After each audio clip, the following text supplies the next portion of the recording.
To remember, you know, doves around, you could hear a hush go down. She was hard. She was hard. She'd swear at me. She said, "You're looking after my Tommy. You know, this is the best actor. He's clean. You won't find anybody like my Tommy." And she'd be roaring off at me. And Tommy said to her, "Now be careful, Dove. Don't go on at him. He's the boss." I remember when he brought Tom in, his son, as a sort of a road manager. He used to manage Tommy in case bags and things. He always wanted to know where he was if he wasn't in the room. So if Thomas was down at the bar, Thomas about? Tell him I want him. Even if he didn't really want him, he needed him close. I don't think Tom felt he got the recognition he needed from his father. I think it would have helped him a lot if his father had let him know how wonderful that was, that he toured with him, that he was there for him, and that he didn't really concentrate on his own career. He put that off because his father needed him. Has it been difficult being the son of Tommy Cooper because you're an actor, a serious actor? Yeah, yes it has. Yes, I mean originally that's why I changed my name. And when I first started 10 years ago, I wouldn't let anybody know who I was at all, nobody. But they always found... I think that was a two-edged sword working for his father, when really he should have been working in his own right. I wish he'd started sooner, and I wish that tragically he hadn't died and was still doing it, because I do think that he would have been, he would have made his own mark. Throughout his career, Tommy Cooper's popularity never waned. He remained one of the nation's favourite comedians. And my wife, she went to have her face lifted, and they said it couldn't be done. So for £10, they lowered her body.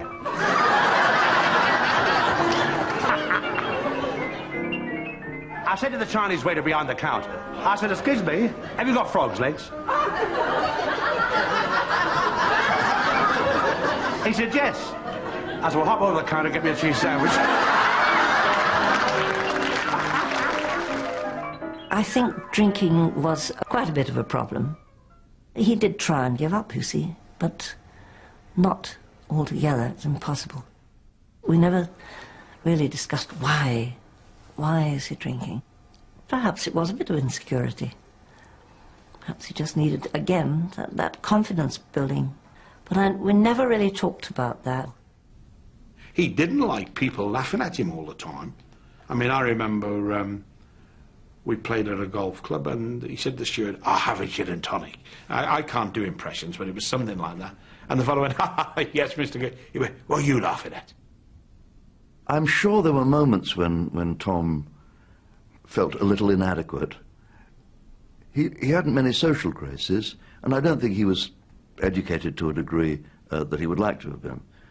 Nor do I think he was all that curious. Otherwise he would have carried books and become self-educated. So I think to a certain extent he must have felt somewhat uncertain. He was insecure about, you know, his largeness. But at the same time, he was a funny, I mean, he looked funny and people enjoyed laughing at him, didn't they? You know, they enjoyed that sort of strange heaviness and so on. Give me that mullah. Give me the girl. And leave the rest to me. Hey! A good deal of the public knew that Tommy was abusing himself with alcohol and with tobacco. I think we all knew that. He was wheezing on stage. And also Tommy, who was the most good-hearted of men, who would do anything for you if he liked you, was starting to lose his temper a lot. And when he lost his temper, he was a big man, he was still strong, and if he picked you up, and he picked people up, and slammed you against the wall, you didn't forget it. I mean, it would shake you for days. Ah, what a lovely day it's been. Do you know, it's about 80 degrees in the shade. I was clever, I stayed in the sun.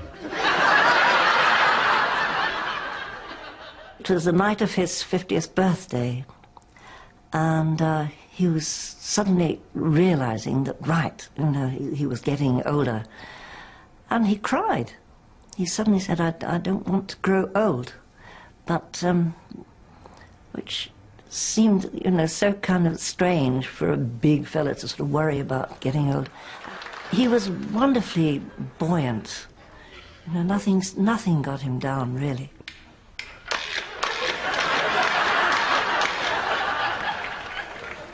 I think that Tommy was living and enjoying himself for today. I think he knew there was something wrong there and he was in problems, but he was living every minute. And where he died is where he would have wanted to die. And the night he died, in 1984, in April at Her Majesty's, he was very frail. He wasn't as robust as I've seen him. It's strange how you cannot imagine what's going to happen. Everything was perfectly normal. The rehearsal went extremely well. Then Tommy, he decided he'd have a sleep for about half an hour. And after the sleep, I took him in some apple crumble, which he didn't eat. And then we went down, and the show started, and went very smoothly, and Jimmy was delighted.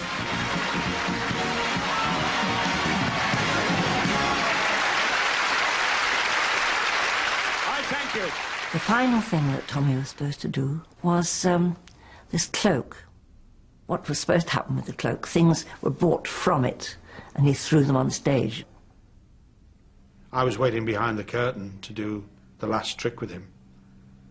And I've heard people say and people write they knew he'd died. No, they didn't, because he didn't fall over.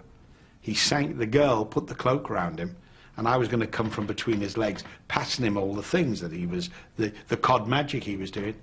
And he just went there, and then he went, ah, and he settled down on his haunches. He didn't fall. And then they brought the curtain down, and young Tom went on stage. He came towards me and said, this is for real. I can hear him now saying, this is for real. And then I went on the stage, and the doctor was there, and the curtain had caught his foot, and I moved the curtain so that his foot was clear. And again, that's something that I can remember. Nothing, is it? It was a live television show, and they administered the kiss of life. And he was there while the next two acts were performing. Then a commercial break came in.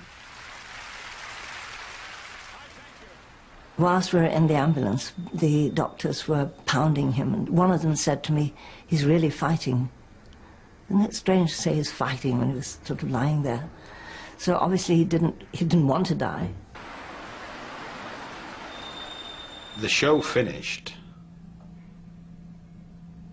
and he'd gone to the hospital, and I had to go on the 10 o'clock news. Fellow comedians have been paying tribute to the late Tommy Cooper, who died last night after appearing on stage at a London theatre. The show was being broadcast. Thank you. Thank you. He took the idea of the conjurer and made it into this extraordinary person who got it wrong, got it wrong, got it wrong. But what Tommy did, which was much more than that, he extended it into being virtually an all-round comedian. I think people have no one to compare him with, and he was just mysteriously funny. On the numerous occasions I worked with him, I can't think of an evening when he didn't steal the show. He was always they call it the who's best. Well, he was always, be it a Royal show, be it a Sunday night at the Palladium, be it whatever, he was always the governor. I know it sounds crazy, but I can't hear Tommy's voice talking at all. You know how you can conjure up people's voices if you want to, your father or your brother or whatever. You can conjure them up almost immediately. But I can see him and hear him on a television show, but I can't hear his voice.